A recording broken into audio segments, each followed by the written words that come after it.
This is the Chapter 13, Segment 3 outline, and this segment is all about Section 13.2, Stress and Health. So to go over some initial definitions, first definition is for stress, and this is defined as the events and stimuli that threaten us, how we assess them, and our physiological reaction. And the book states that stress is a multidimensional concept and therefore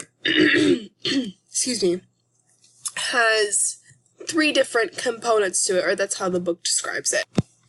So the first part is stressors, and this is the events and stimuli that threaten us. Stress evaluation, which is the cognitive system that assesses events that threaten us, and stress response, which is the physiological response of the body to the assessment of threat. So, first main section we're going to be getting into is the physiology of the stress response is similar across all mammals. So,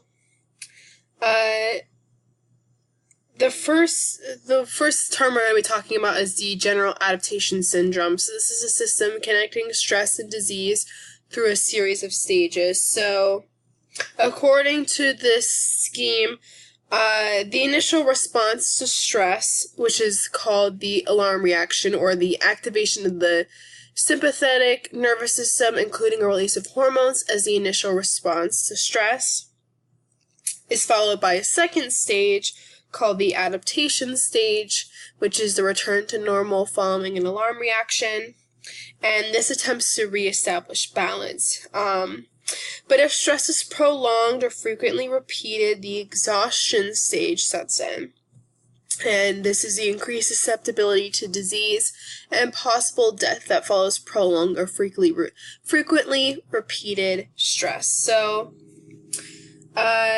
as we described, the activation when put into stressful environments increases respiration, heart rate, and blood pressure, among other things.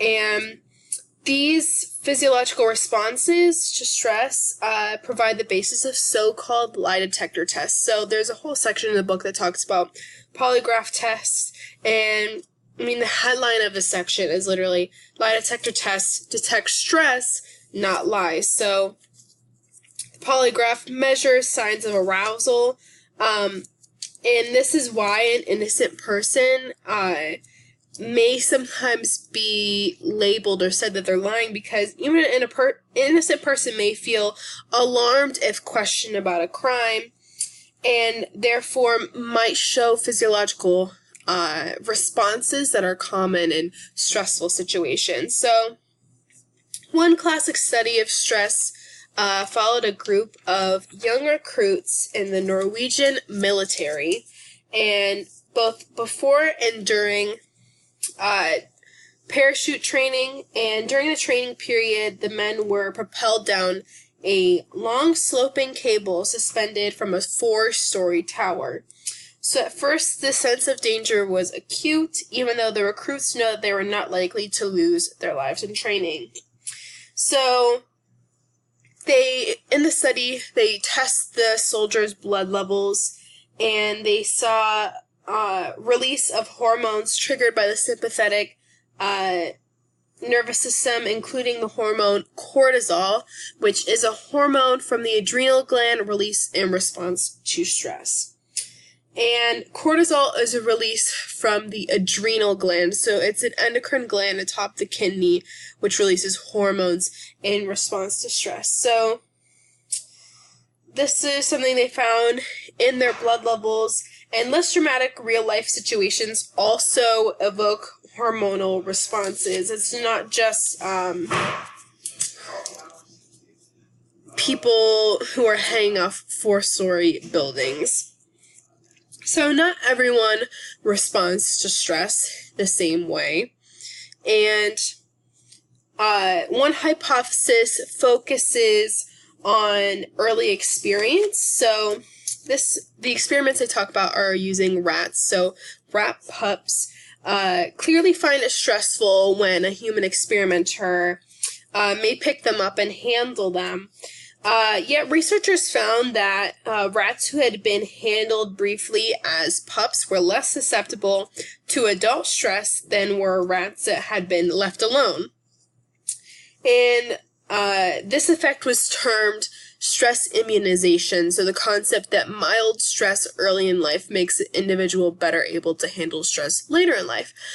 Research indicates early stress is only beneficial if the individual is comforted afterwards. So this goes into the alternative explanation that was found in follow-up research that turns out that the pups being handled by experimenters were benefiting from the stressful handling itself, but not from the stress, but their mother's attention afterwards. So they found that pups who were returned to their mothers after a separation, she spent a considerable more amount of time licking and grooming them. So in fact, she would lick the pups much longer if they were handled by humans during the separation. So it was found that a lack of maternal attention had a negative effect on rat pups, so that in adulthood, they showed a greater stress response to novel stimuli, including difficulty learning mazes and reduced production of new neurons in the brain. In fact, the animals that recovered more rapidly from stress in adulthood were those that as pups had gotten lots of positive attention from their mothers. So lack of maternal attention in early life appears to exert negative effects on adult stress responses by causing long-lasting changes in the expression of hormone receptors in the brain. And this phenomenon is called epigenetic regulation, because the change in gene expression persists long after the original stimulus is gone. And this is found even in humans, so people who experience very stressful events in childhood are much more likely to become depressed and commit suicide later in life. So the next topic we're talking about is lack of control and unpredictability makes unpleasant events even more stressful. So researchers have identified two characteristics that make a tremendous difference in whether we perceive an event as stressful, and that's lack of control and unpredictability. So this experiment that the book talks about is a famous experiment and one that has found its way into popular culture. However, but it's incorrect. So in this, it's called the executive monkey experiment. So 2 monkeys were subjected to unpleasant electrical shocks to their feet. And the shocks came every 20 seconds unless one monkey, who is deemed the executive, pushed a button to avoid it. The other monkey had no button, but each pair of animals were shocked, and that anytime a shock was delivered, they both were. So, since the monkeys got exactly the same unpleasant shocks, you might think that they would experience equal stress, but in this study they found that the monkeys that had more control appeared to be more stressed because of several of them died due to infections caused by gastric ulcers, which are open sores in the stomach. So the research concluded that it was stressful to be in control, like an executive, but this, even though it was quickly assimilated into our culture, the conclusion was actually mistaken. The experiment was flawed because the monkeys were not randomly assigned to the executive role. A total of 4 pairs of monkeys were tested, so in pre-training, the 4 monkeys that learned the task best were selected to be the executives, while the other 4 monkeys became the controls that got the same shock as the executive monkeys in each pair. So the monkeys that learned the task fastest were probably the ones that were most stressed out by the shocks, and they may have been more sensitive to shocks and to stressors in general in the first place. So this experiment has been heavily replicated, and a separate experiment showed that predictability also makes a big difference in how stressful rats perceive events to be. But both of these factors, control and predictability, have been shown to matter in the way that humans also respond to stress. So there's this famous studies of British civil servants. So the people at the very top of the executive scale, who had the most control over what happened in their jobs, show fewer signs of stress than the people under them, who had less control over their lives. So in fact, the further down the scale of authority people were, the more signs of stress they exhibited. The stress seemed to make a difference because as people at the lowest grade of employment, such as messengers, doorkeepers, were 3 times more likely to die in the following year than were people at the highest grade.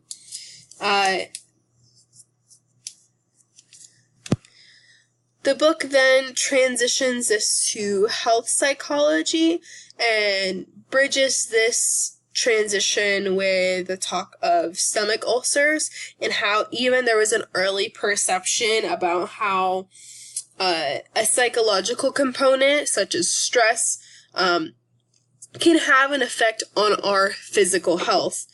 And health psychology is a study of psychological, behavioral, and biological factors that influence physical and mental health. So the overarching theme of health psychology is that what's good for the body is good for the mind, and vice versa.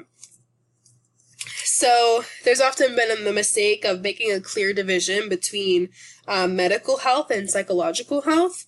And we already discussed how prolonged stress can damage our physical health. So for example, people who experience life events that are stressful are more likely to suffer physical ailments afterward. And they found strong correlation in several studies between stressful life events and later illness, as seen repeatedly. And the book includes rating scales for stressful situations. However, this is also just a correlation, and this does not provide causation. And this doesn't prove that stressful events cause illness. However, we then wonder, okay, well, what sort of illnesses may be triggered by stressful events? And it's not super surprising that episodes of depression are most common after highly stressful events, but stuff that we don't normally associate with the psychological spectrum is that, for example, cardiovascular problems such as heart disease and hypertension or high blood pressure are commonly associated with stress. And people who perceive their lives are as stressful are more likely to have a heart attack. So this just shows the connection between our physical and mental health. And it's not just, even going back to the British civil servants study that was conducted, these people were more likely to have heart diseases, but they were also more likely to suffer a wide variety of infections, such as the colds and the flu. And this goes into the last section, which is there is constant communication between the nervous system and the immune system. And this field of psychoneuroimmunology, which arose in the 1980s, is a study of psychological and neural influences on the immune system and its influences on behavior. So, for example, when researchers deliberately infected people with a cold virus, those who had happy social lives were less likely to come down with a cold. Likewise, people who tend to feel positive emotions also produce more antibodies in response to flu vaccinations, a response that could potentially help them fight off sickness. So we can see that there is a relationship between our mental health and our immune system.